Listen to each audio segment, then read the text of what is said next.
Life isn't perfect, and neither are we. Nope. But we know how to face our fears And have some fun. and talk about all the messiest things of life. Like the messiest things. Get connected to yourself, get connected to others, and get connected to the life right in front of you. This is The Connected Life with Justin and Abby. That's me. That's you. And you. Well, boy, oh boy, do we got a humdinger of an episode for you today. Dinger. We're sliding in here on the back end of a bit of a snarky email. I just love that you used the word humdinger. I'm still stuck at that. Yeah. You know what word I've been using lately? Don't know. Snafu. Snafu, like we've been having some scheduling snafus. Yeah, you say, I feel like an old person. yeah, you sound like you're from the 60s or something like that. I think the 60s used snafu. Humdinger feels like it takes you back. Yeah, that's an older, yeah. We got a humdinger of an episode for you about some scheduling snafus. Well, today Wait. we're gonna jump into some stuff in a minute, but Abby's first gonna share a few things with you. Yes, don't try to run me over. I wasn't we are trying so to. I was setting you excited. up Oh, you were for a home spiking run. the ball. Mm-hmm. We did different sports. I did volleyball. You did baseball. But No, didn't do nothing. go sports. Don't even know what I was referencing when I said that. Okay.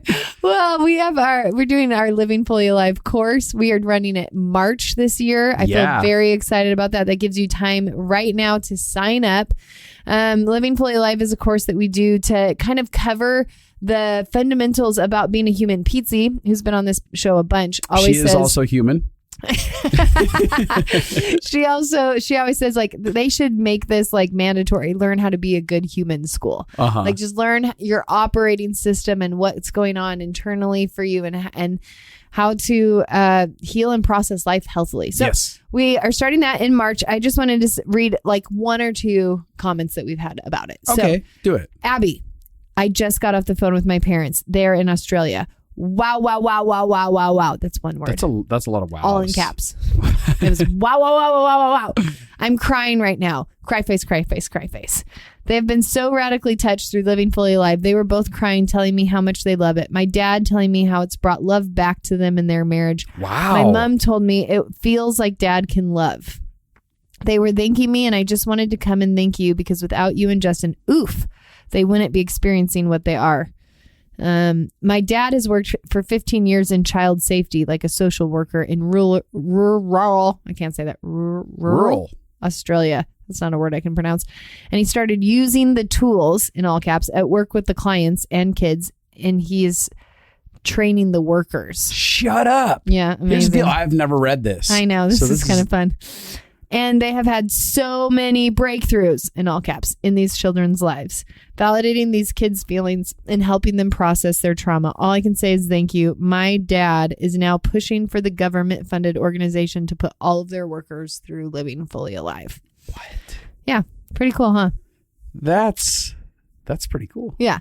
The past 14 weeks have been the most transformational of my life. Is this a new one? Mm-hmm. I dove into a healing process unlike anything I'd ever experienced before through a course called Living Fully Alive. I'm not the same person I was when I started. I'm so grateful I found my people, thick or thin, good or bad, joy or pain. We've been with each other through it all. I'm forever marked. I'm so sad it's over, but so grateful for the people I found. So tonight, I celebrate it being done and maybe cry a little too. Ooh. Yeah. That's nifty. Humdinger, snafu, and nifty. We're taking it way back. So I guess I could read more later. Yeah. Yeah. Those are some good ones. I love that. Mm-hmm. That's super cool. Thanks for sharing that, Abby. Yeah. We'd love to have you join us. Especially because that was literally the first time I've heard both those. So that's pretty mind-blowing. Yeah. Feels nice. Yeah. The people really don't hate us. So, you can go to justinabby.com if you want to figure out how to sign up for Living Fully Alive. You just go to our courses and then Living Fully Alive, and then you can browse some of the information there and you can jump on. Yeah. I think we're probably only doing it once this year. Yeah. Probably. We've always only did it once, except for last year. We just felt the space to be able to open it up again, but I don't. Yeah. That's not on my. It's not on my list. Yeah, not on my list of things to do. Yep. So jump in on that. And with all that said, so back to this episode. Here we go. We got an email. And I like emails like this because it inspired us to create this episode. It was informative, yet snarky. The email we had received had come from a gentleman whose children had been avid listeners for the last couple of years to The Connected Life.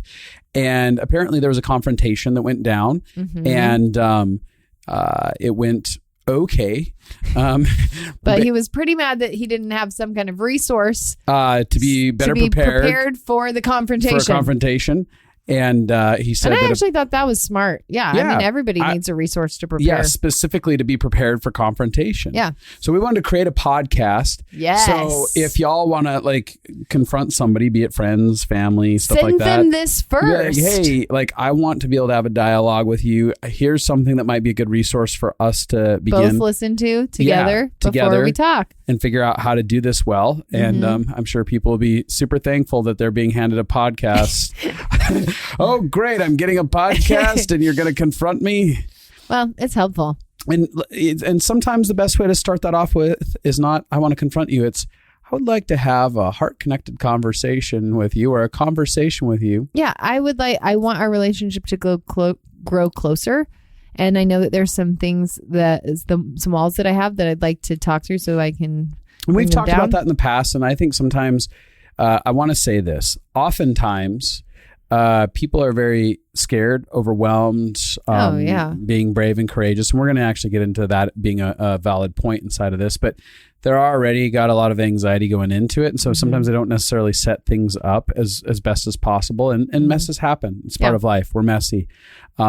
But the key is that people are trying to get the door open and trying to facilitate change and healing and transformation. So just know that we're all going to have to give each other grace in the midst of 100% conversations that have been years in the making needing to happen. Or months in the making. I had a conversation the other day where it was a confrontation just from a couple months and it was kind of messy. Yeah, totally. So there's never a right way to do it.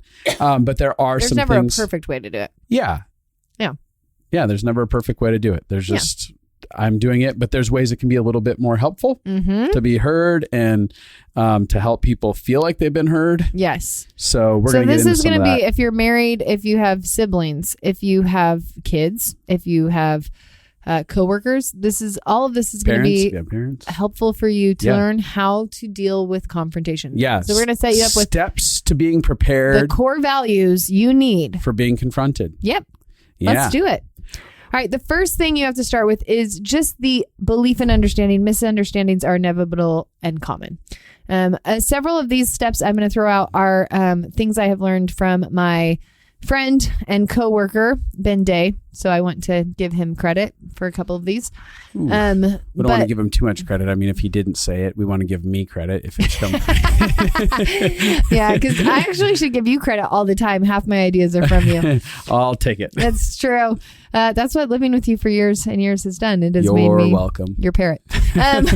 So misunderstandings are inevitable and common. I think most people haven't accepted this as a fact. And so when misunderstandings or things or confrontations need to happen, it's like people immediately feel shame or like, I must have failed because this has happened. I must have done something so terrible. The fact that this is coming up. And that we have to talk through this. And when you recognize, no, in all of humanity, it is what words mean to you and what experiences you have tied to them are never the exact same as the person across from you. Right. I've been married to you for 13 years and I can still say something that seems very clear to me about what I'm saying, and you can hear it very differently. Yes. Through our experiences, through our language, through what we mean. And it can still lead to car wrecks. Totally. And so the idea is like to let go of the idea that it's like, yeah, it's just a fact. Misunderstandings are going to happen. That fact leads you to like, so we might as well get good at conversations. Where we can seek to understand and understand others. It takes so much shame out of it if you just decide, no, like this is just how life is. Yeah. Like every relationship, my best relationships with my closest friends, we have misunderstandings all the time. And we have to talk through it. That doesn't mean either of us are bad. It doesn't mean either of us have malintent. It doesn't mean that we're not emotionally intelligent. It doesn't mean anything except that we're human. And if you can take the meaning out of it by being like, yep, misunderstandings are inevitable and they're common. So right now this person's wanting to have a conversation about something that as they're sharing, it sounds like it's just a misunderstanding. I can have a lot of peace about this. It's okay if they continue to have a misunderstanding about me.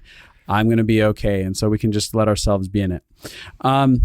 Okay. I think another one. The next one says there's nuance to every circumstance. Nuance. I know I was laughing at how it auto-corrected instead of nuance. Yeah. It said nuance. Yeah, nuance. There's nuance to every circumstance, right? So you're not wrong all the time. You're not perfect at everything.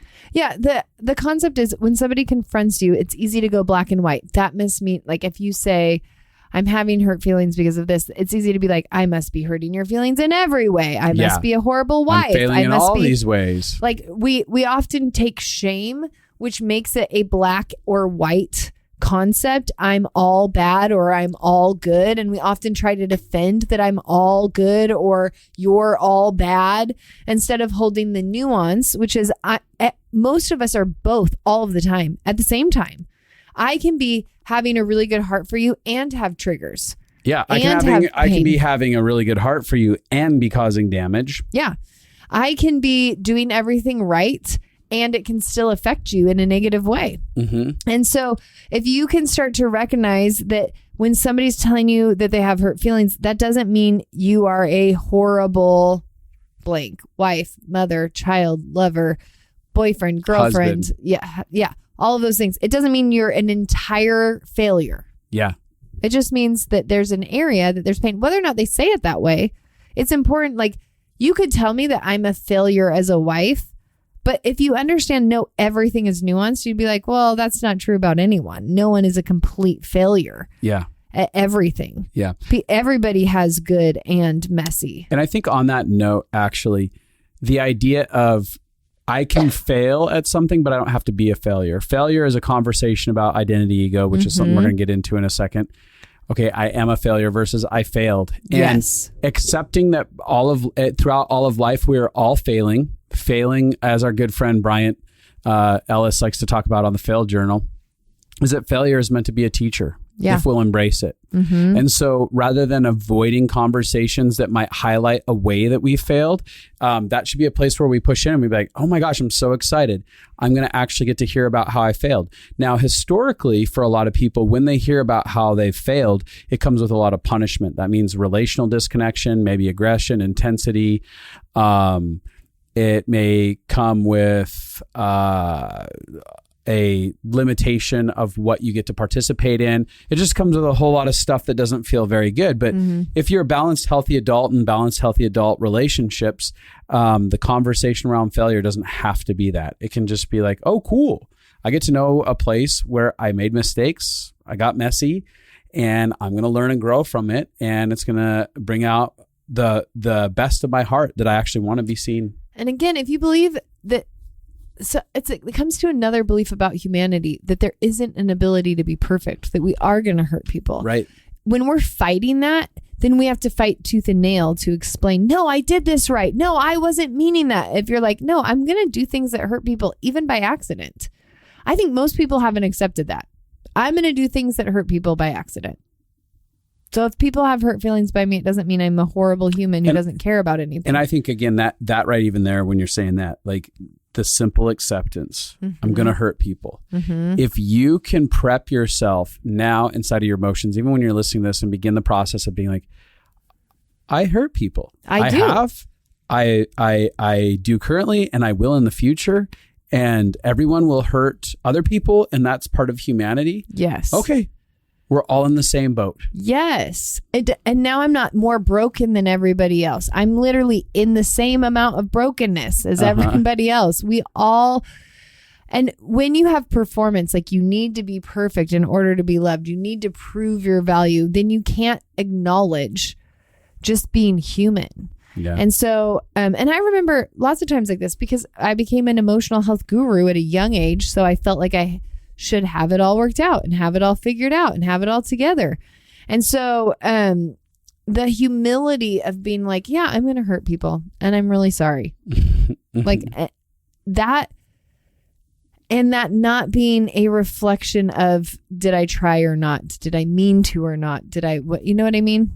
Yeah. And so there's a level where now I can climb in because I'm not defensive and I've just accepted I'm going to hurt people. When I hurt people on accident or because something was going on internally for me, when I hurt people now, it's much easier to say, I'm really sorry that hurt you. I don't want you to feel that at all.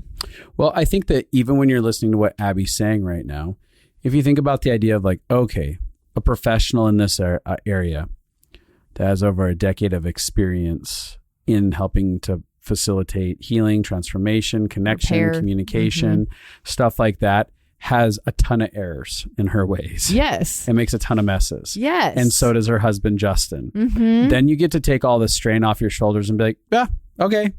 Even the professionals don't do it perfect every time. And not only do we not do it perfect every time, we do it messy a lot of times. And not only that, we know a lot of famous emotional health gurus, and they make messes a lot. Yes, big ones. Yeah. And I mean, I think that everybody can be on the journey of growing. I make way less messes now than I did before. It's like, it makes me think of even doctors. Here you have professionals. It's like, well, you were trained in being a doctor. Yeah, but there's malpractice lawsuits every day, right? Yeah. Because they've made mistakes. They didn't fully know. They couldn't see an answer inside of something. They're doing the best that they know how to do inside of their field of study. And they still don't have all the answers. Yeah. So again, stress, pressure off your shoulders. Going back to the sense of ego. And as we're kind of go ahead and hit that ego. You know, when it comes to ego and identity, if my identity is in a conversation, like my value, my sense of worth is in my actions, then I'm always going to be defensive. But the minute that we step into it, like if you want to be best prepared for a confrontation, you have to begin by telling yourself, hey, this is not an assessment of my value as a human being. Yeah. This doesn't mean I'm good or bad. It doesn't mean I'm lovable or unlovable. Yep. As a mother or father, a kid, a spouse, this doesn't dictate I'm a bad spouse, I'm a bad kid, I'm a bad parent. It just is. And so once you can remove that sense of ego and identity out of it, again, you have an ability to step into a sense of peace and rest, which is really like, if you want to see yourself set up for success, that defensiveness, that sense of peace and rest, not having to defend yourself, is going to give a lot of room for a lot to be said. And it's going to make a lot of room to ask questions. And we're going to get into that as well here in a second. Yeah. That's really good. I think it's very hard to take ego out of it. Yes. So you have to literally be talking to your heart. It's something I've been doing for years. I'm lovable, even though I'm listening to you tell me what I'm doing wrong. Right. And I'm worthy of love. I'm not worthy of love because I do everything right. I'm worthy of love even if I'm doing things wrong. Yeah.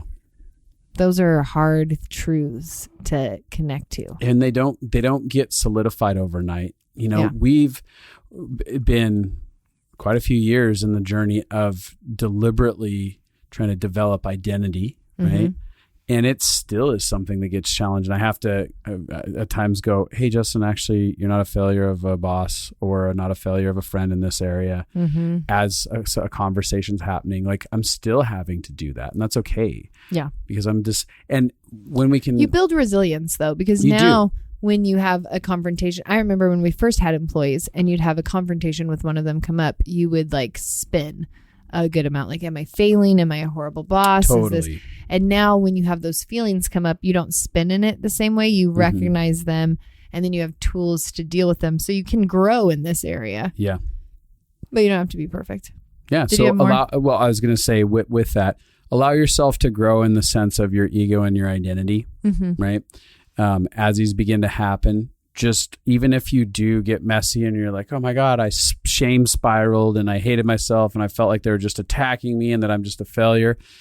You just get to walk away from it and go, all right, this is the beginning of stretching myself in this area and growing myself in this area till I can be really good. And I think that vision casting is necessary. And what I mean by that is like, okay, so I'm going to get vision for what it's going to look like and feel like in the future when people confront me, that I'm going to have the capacity to be at peace and settled inside of who I am in my own ego and not have to bring it to the table. And I'm going to imagine what that'll feel like when that time comes. Yeah.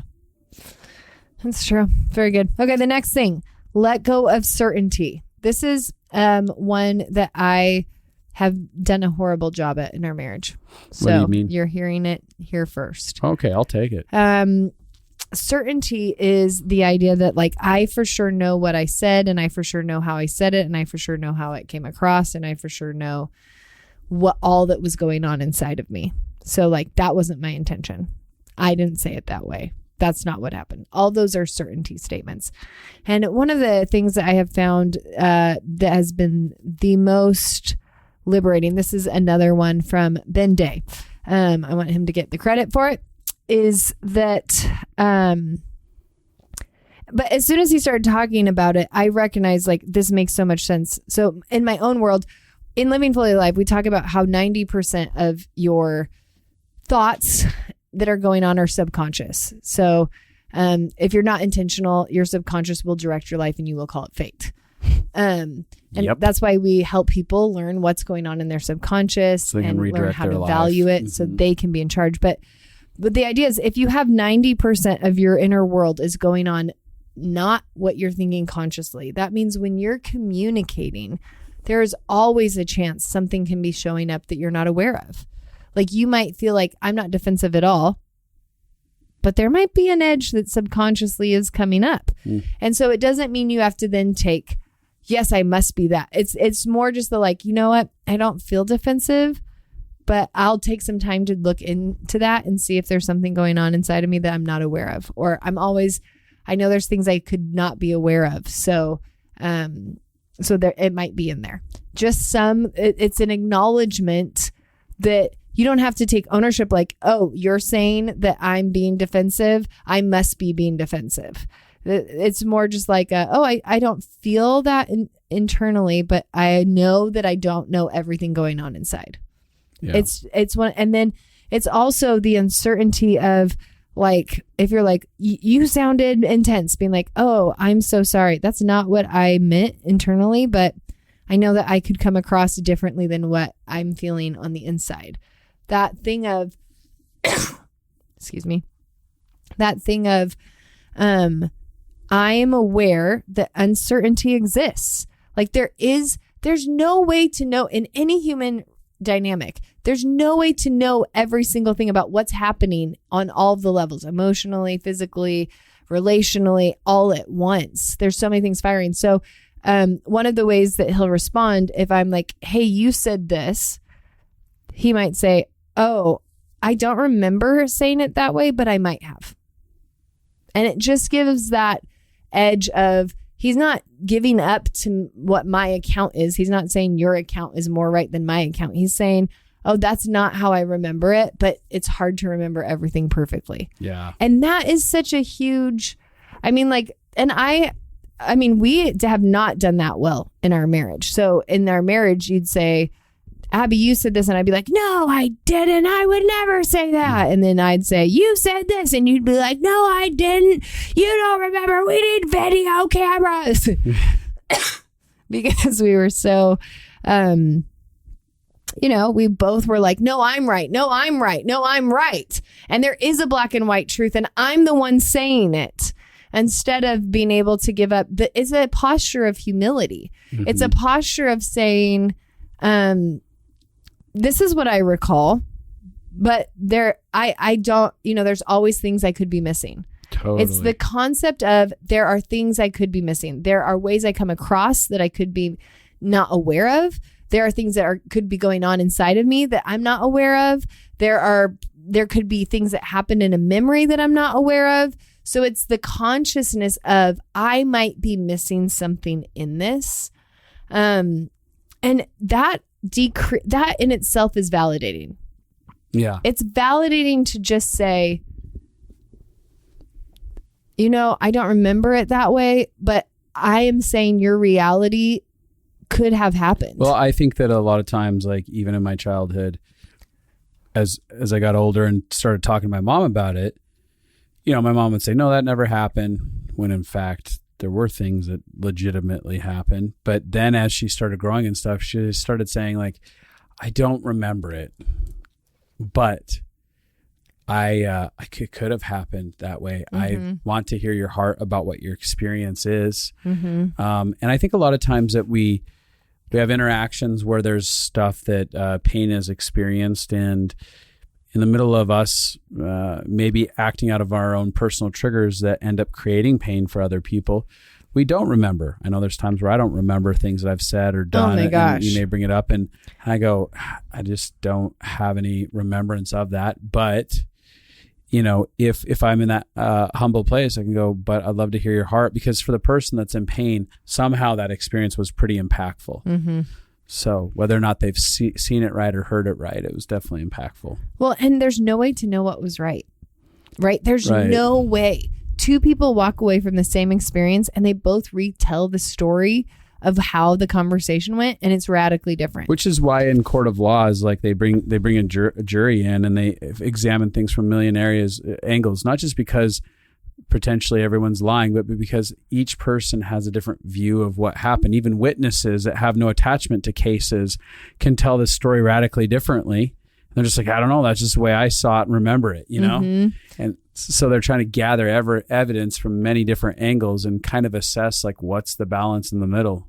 Yeah. And I think for so long it was my emotions matter if I'm right and you're wrong. Or I have to prove that I'm right so that the blame doesn't get on me. Right. But if you're not trying to avoid blame and you don't have ego, and you can acknowledge that you're human and that there's more than you know. Like if you come to me and you're like, so for years I had a baffled trigger. Baffled is not a nice reaction from me. Like I get very condescending. Why would you do that? What do you mean? Why would anyone ever say that?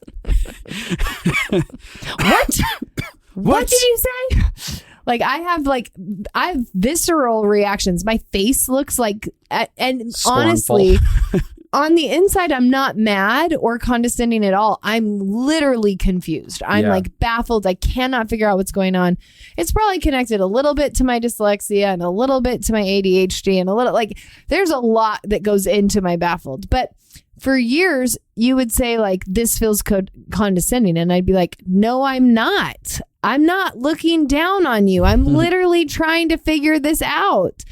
And so I would say I would deny your reality and I would deny what your experience was, because my intention wasn't condescending. I was just literally confused.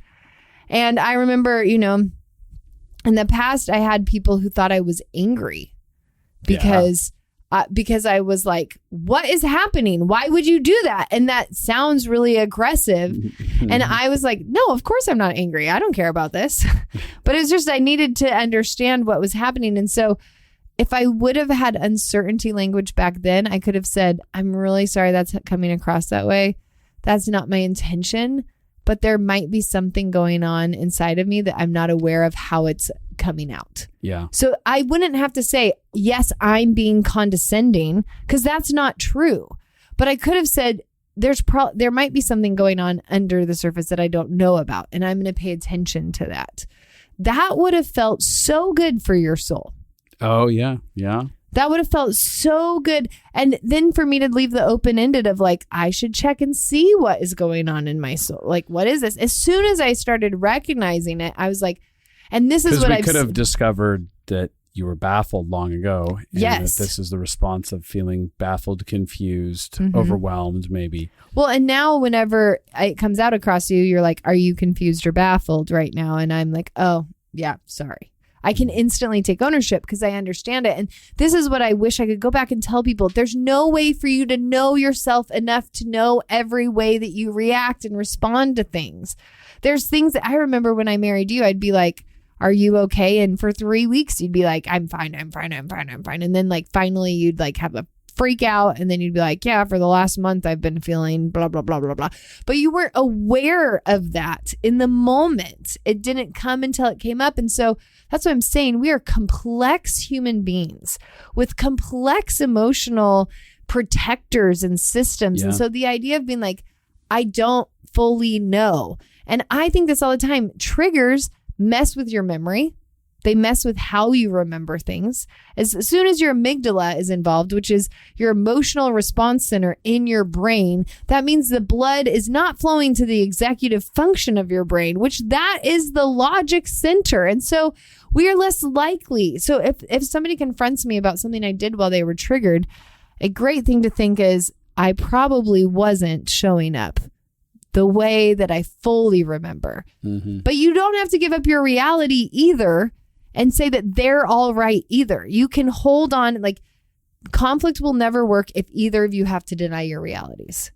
The goal is to be able to hold both realities. Again, so what's really being said is this idea of humility, of figuring out like what does this humble response looks like that holds space for someone else while holding space for me. I want to talk about the next one. Mm-hmm. Celebrating vulnerability. Yes. Right? And the courage it took to share. So when someone approaches me, I learned, I don't know, quite a while ago, I can't remember. I think I heard it from somewhere else, but I learned to say thank you so much before I even would apologize to someone. So a lot of times when people come to you, if you're not defensive, people will get on like, I'm so sorry. And they initially have an emotional reaction that actually causes people to not want to hurt them. They already feel like, I don't want to hurt you. So if I come to you and you start being like, I'm so sorry, I can't believe I did that. Well, then they're like, oh, no, it's fine. So, or people are defensive, right? But if we start out with, oh my gosh, thank you so much for being willing to have this, bring this to my attention. This is a huge deal. Like, I'm so glad that it didn't get swept under the rug or it's not being swept under the rug any longer. Yeah. And it means so much to me that you'd even want to share things with me. I bet it was really difficult for you to you're being really come brave. share this. But you're being really brave inside of this. Like, yeah, very few people actually like confrontation. Right. So most people, it takes a lot of courage. And to a lot of the up. confrontation, a lot of reasons confrontation is difficult is the high levels of anxiety that are built up in both people. That's built up in the person coming to do the confrontation, and then the person that's getting confronted, anxiety explodes because they've never done it well. But the more that there can be celebration around it and excitement, knowing like, hey, this is going to make our relationship better, then all of a sudden anxieties start going down every time after. Less and less anxiety. Oh, this is a good thing. We're going to be closer. We're going to have good conversation. And what that means... It actually trains your brain. People start to feel like they did something good. Yeah. Their best self starts to show up to the table inside of those conversations because anxiety's not looming over the top of them. Yeah. If misunderstandings are inevitable, then you would want to welcome conversations to help you get on the same page so that walls aren't built. If you know that you know. So I have a friend, actually, I was just messaging her today, where she used to be terrified of having a voice. So she'd build a huge case against somebody and a huge wall. And she's been practicing having a voice. And so she started with me and she'd tell me something that hurt her feelings. And my immediate response is, I'm so proud of you. Thank you so much. This means so much. I feel so much closer to you when you share about what's going on with me. I so appreciate it. And so now she will tell me like the day something happens if I hurt her feelings, because she knows that I'm going to welcome her in. And so what it has done is it makes it so that there's not mountains that get between us. There's these little moments, and then we can clarify our heart postures and then move forward.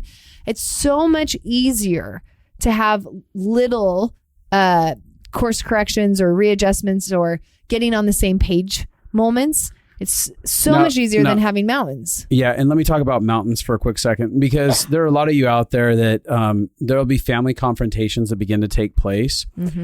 And maybe there's family cultures that have never had heartfelt, difficult conversations where they're honest about the messier things that have been going on. And so when we're faced with having that, there can be mountains that are being brought to the table. And sometimes if it feels like there's a giant mountain that's way too big to even navigate, you can begin with, hey, this feels like a big mountain. This feels like a lot of stuff. We probably haven't had a lot of conversations like this that you're bringing to the table with me. And so I'm going to need a lot of grace to figure out how to navigate this step by step. Yeah. So it's going to take me some time. Yeah. That's really good. I think that the more you celebrate it, when you celebrate it, people's walls automatically come down. So if I tell you something that hurts my feelings and the first thing you do is affirm me, I automatically relax in a little bit. Yeah. I automatically feel like I'm being seen and connected to, not abandoned in my pain, not abandoned in what I'm sharing. And everybody, when they're sharing pain, they want to feel seen, heard, and known and connected.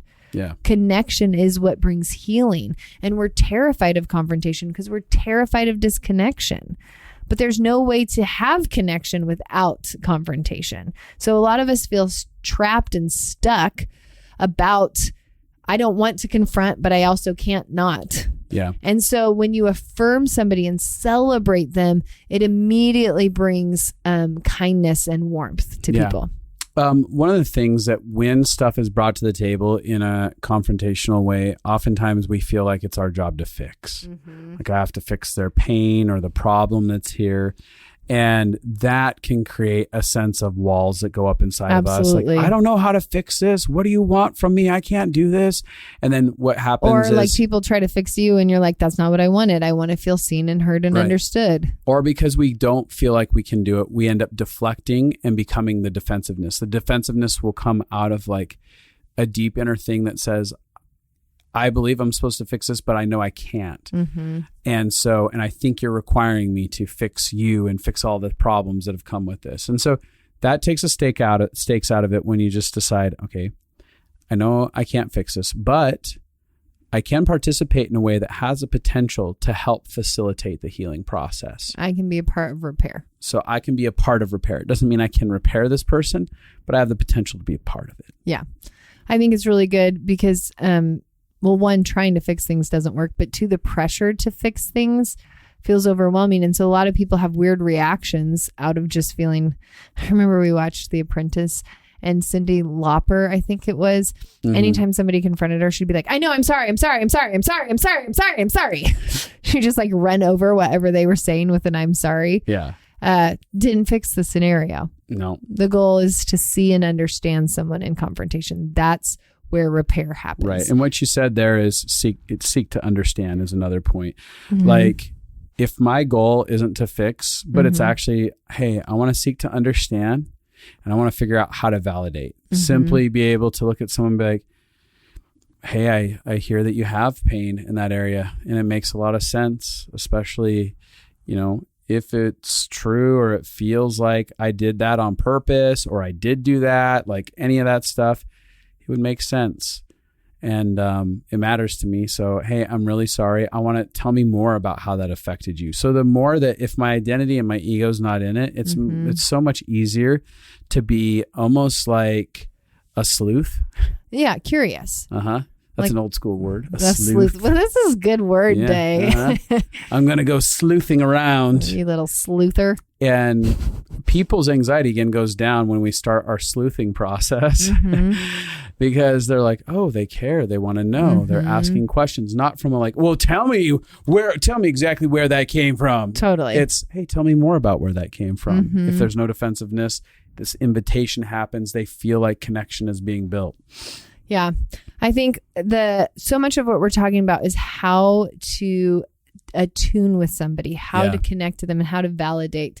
And validating a person in a confrontation is the vital ingredient. I don't know if you can have a healthy resolve or healthy repair or healthy confrontation without validation. So one of my favorite phrases is, that makes a lot of sense. It makes a lot of sense that you felt condescended to from my baffled trigger. Like me just saying, it makes sense that you felt that from what I did. That doesn't mean I'm saying, again, that I was being condescending, but I'm like, it makes sense because of how I come across that you would have experienced that. Yeah. Even if my internal world, and so this is where so many of us get caught. We want our internal world. We're like, no, but I'm not bad. I wasn't doing that. And if you can be like, it's not, am I bad or good? That's not what is in question here. It's just their experience. Does it make sense that you would be afraid because of that car wreck that you were in? Even if it's not this would be how I would process it. It's, I can understand how you got there. So I wanted to read this quote I read this week, actually. Validating your partner's feelings makes a huge difference. The 3 magic words after I love you in a relationship are, that makes sense. When each partner feels heard, understood, and validated, they often seek to hear, understand, and validate us as well. And so the idea of that makes sense, looking for like, oh, that's not how I perceived that situation, but it makes sense considering how you experienced it and how you grew up and how this and this and this happened. It makes sense that that's how it's funny because like I can hear phrases like, that doesn't even make any sense how you could even get there. How is it that you could conclude that? Why would you think that I would do something like that? Right? A lot of like very intense, defensive, defeating phrases that end up causing someone to be like, well, that didn't go well. I didn't get heard at all about my experience. It doesn't matter to them. And again, we can have our experience. It doesn't mean our experience is right. It's not tangibly right. I can say like, it felt like you ran the red light, but if we have video of it, they didn't. It doesn't mean your feelings are right. It just means, hey, this is what's happening and I want to work on them and get through them and be closer to you. Yeah, I mean, that'd be a great example is like driving in a car. There are times when I feel scared and it's not logical to you that I feel scared. Right. Because you are like, you're passing, you grew up in Montana where you pass. So you will drive really, really fast up to behind a car, then you'll whip over to the next lane and then you'll whip over in front of them back again. And it can feel like you are going to run into the car because you're going so fast. And then at the last minute you're swerving. And so it can feel crazy to me. And so the ability for both of us to validate would be like, it makes sense that because you've done it a lot and you're in control, that it feels safe to you because you have the grip of the car, you feel what's happening, and you have a lot of experience. Yeah. But then you being able to say why it makes sense that it's scared for me. Well, it makes sense. You're not in the driver's seat. You don't have any control of this wheel. You've never driven this way before and experienced this, so you have no idea actually what I'm doing. So it would make a lot of sense that it feels scary, like I'm going to crash into the back of this person, especially if you don't have any experiences like that. Yeah. Or even if you've had some experiences like that, Yeah. Or you don't have a history with having to know how to drive like that. Or you were taught differently about how to pass. And like we both were taught different. So I think what we're saying is 2 realities can be true. You can be feeling really safe. I can be feeling really scared. And most of the time we try to trump, well, which one's right? Right. Would everybody be scared? So then we bring in like, well, all my friends would be scared right. if they were driving like you. And my dad didn't teach me to pass like that. And then you bring in your shame army. Well, my dad taught me, and this is how we do it in Montana. And I've never been in a car wreck and blah, blah, blah. And we can both go back and forth. Right. But the goal is, how do I anywhere. have empathy? How do I figure out how to see it from where you're coming from your point of view? Yeah. On that, the blame game, that is something that is one of the most destructive parts of the relationship, the argument back and forth that you're kind of just describing. We can get into the blame game. Don't play the blame game. So the minute that you begin to share feelings, well, this is, even if someone feels like they're blaming us, if we can decide, I'm not going to play the blame game. I'm not going to blame myself. So I'm not going to say I'm a horrible human because of this. And I'm not going to blame you back and be like, well, I wouldn't have said that if you did ... The reason I did that is because ... And so one of the things is I often try to understand first and then ask them if I could explain my intentions. Because oftentimes just explaining my intentions can sound defensive. If I'm like, well, but this is what I was actually doing. Instead of being like, I'm really sorry that you felt neglected when I got home from work. I can see how you would feel that way. I was on the phone and really busy. That is very different than, and then like, can I tell you about what was going on?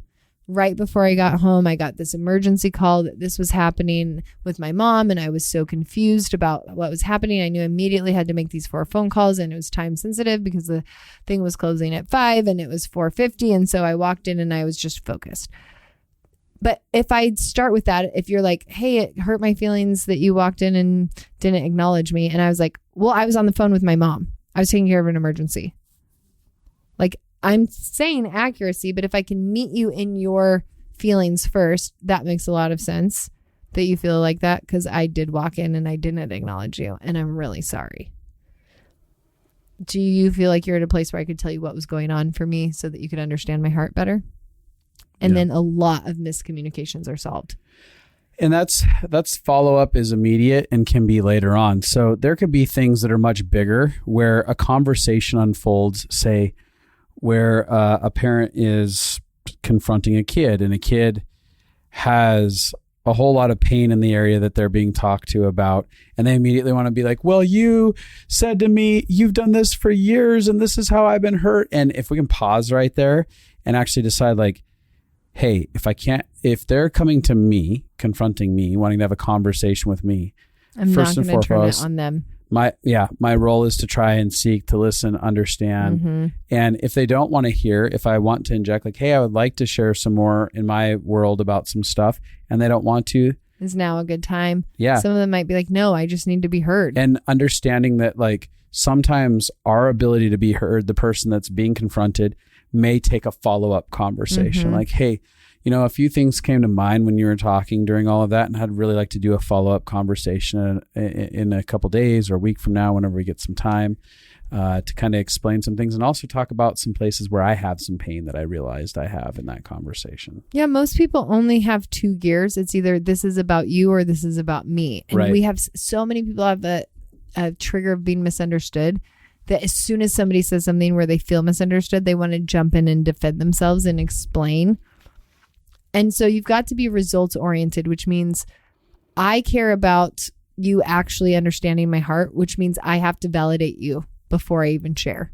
It means I have to be with you. I have to interact with you, hear you, connect to you. Like, we often do the things in the wrong order in conflict, and just the order of things dramatically affects it. So if I go for trying to be understood first and validating second, you probably won't even hear me. Yeah. And you won't feel seen and validated. And so if I want to be heard, hearing you first is the way to do it. If I want to feel seen, seeing you first is the way to do it. I need to do for you, when I'm listening, what I want to be done for me after. Yeah. Well, I want to talk about a major vital one as we're getting closer to wrapping this up. Cool.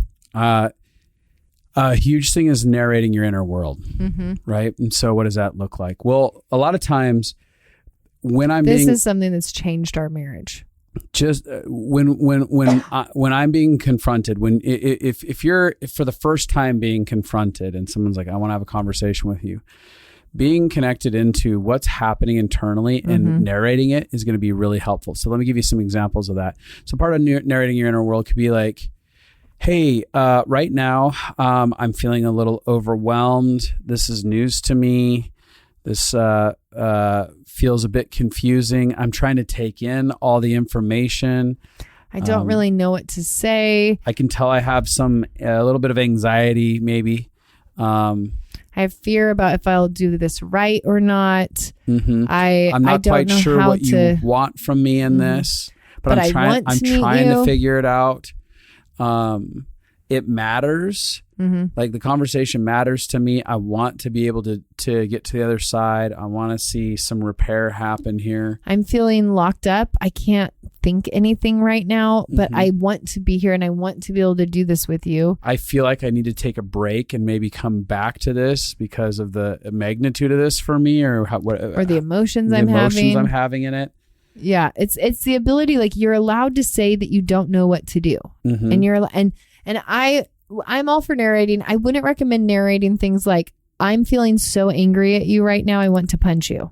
Inside, I think you're an idiot, and I just want to get you out of my face. Yeah. I cannot wait to tell everyone how stupid you are. No, we're not talking about narrating like that. We're talking about narrating vulnerable not feelings. our judgments. the situation, the places where you don't know what to do, defenses. And the emotions that you're having. And you can even say, I'm feeling really defensive, but I'm not wanting to act defensive. Right. I do that a lot. It helps that's a summation, by the way. That I feel defensive is a summation of like the thing inside of you that's screaming, I think you're an idiot and you're dumb. And like, instead of saying all that stuff and causing calamity, I can tell I feel defensive. And I don't want to. I can tell I'm feeling accused and blamed in this scenario. And I want to figure out how to do this well. I'm tongue-tied. It's another one. I feel tongue-tied. Yeah. Yeah. It's very important to just be able to, it gives you an out when you don't know what to do, or you could be sitting there being like, I really want to love you well, and I'm not sure how to do that right now. I really want to hear you. I'm having so many emotions coming up. I'm feeling misunderstood, but I want to keep this about you. And so I need some time. Can I go? And I think it's a lot of something that we say big time is set boundaries to protect connection. So if you need time, just say something like, I'm going to get back to you on this conversation. I am not going to forget it. I care about this. Thank you so much for bringing it up. I need to process so that I can give you a good reaction or a better reaction. When confrontations happen, a lot of times if you don't have skill in it, haven't had a lot of history in being confronted, you may feel a lot of pain. Yeah. Feels painful.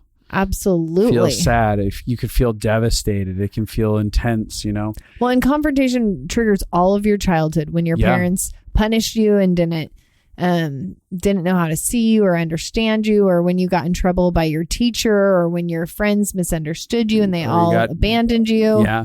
Yeah. Whatever you went through as a kid, that is connected. So when somebody confronts you, all of your bad experiences with confrontation are coming up in your nervous system. And so there's a lot of things that as you're being confronted and you're feeling pain, you can even say to yourself, hey, some of this might actually be pain that has nothing to do with this scenario. And I may need to take a break out of this. Like that's an internal dialogue where you think I may need to take a break from this to sort through the pain, because all I can hear is my pain and I can't even hear this person. Be aware when you've stopped listening. And what I mean by stop listening, it's not that you're not hearing their words. It's that you've stopped actually hearing their heart and you're just thinking of the next thing you can say or what you need to do to defend. Like when you realize like, I'm not listening anymore, that's where you say like, hey, I need a break. I can tell I'm not fully hearing what you're having to say. Yeah. And on that note, like people are so messy. So whether you're being confronted or you're confronting, there's anxiety. Yeah. I always say like, you're going to have the most triggers in confrontation. Everybody has triggers there. And so, because when was a lot of the pain inflicted on us? When somebody else was triggered. Yeah. So our body naturally tells us to get on guard and defensive, and we don't communicate as clearly when we're having anxiety, when we don't know what's happening. And so it can be very complicated. Hopefully in listening to this episode. Wait, I'm so sorry. I was in the middle of saying something. No, I thought you were done. I know. I could see that you thought I was done, so I was letting you know. Oh, that makes a lot of sense. So it really is important to be able to give grace to yourself and to the person across from you. They're going to say things wrong. They're going to communicate it wrong. They're going to use huge language. They're going to use the wrong feelings. Like the goal is that we're trying to understand what is behind the words. So I used to, for years, lawyer, which would be like, no, but you said this. No, but this doesn't make sense with this. Like, and I'm like going line by line by what you're communicating, which is very different than what is the heart of what they're trying to communicate. Even if I don't see it that way, the heart of what they're saying is that they feel really hurt by this, or the heart of what they're saying is they feel really scared, or the heart of what they're saying is they feel really whatever. And it's so beneficial. Yeah. I remember us getting tied up for hours where I would feel very exhausted.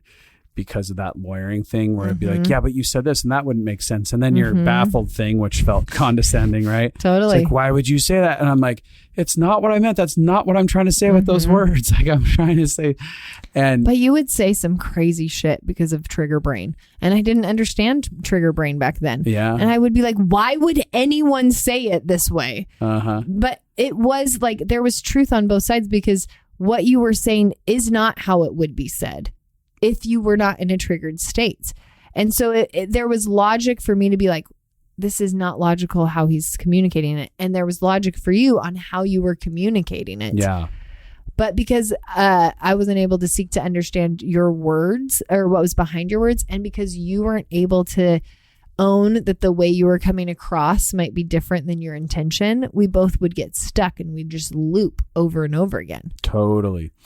So, again, with that said, after listening to a lot of this stuff, part of it is just to set a basis where you can begin to approach being confronted with a lot more peace, that it can take a lot of the high stakes out of the situation and at least give you some clarity to kind of move forward inside of it. And I'm really excited to hear people who get confronted, like hear their stories of like how they feel like they showed up, were able to show up well in a way that they never have ever before. Yeah, we'd love it. Write into us. Go to justinandabby.com and write into us on the Connected Life page on our website. Send us how you did confrontation in any way. If it was like one thing you took away from this and you implemented it and how that worked for you. We'd love to hear from you about this. We'll send all of the responses to the snarky email person. Just kidding. We'll say, thank you so much for giving us this idea. It's helped so many people.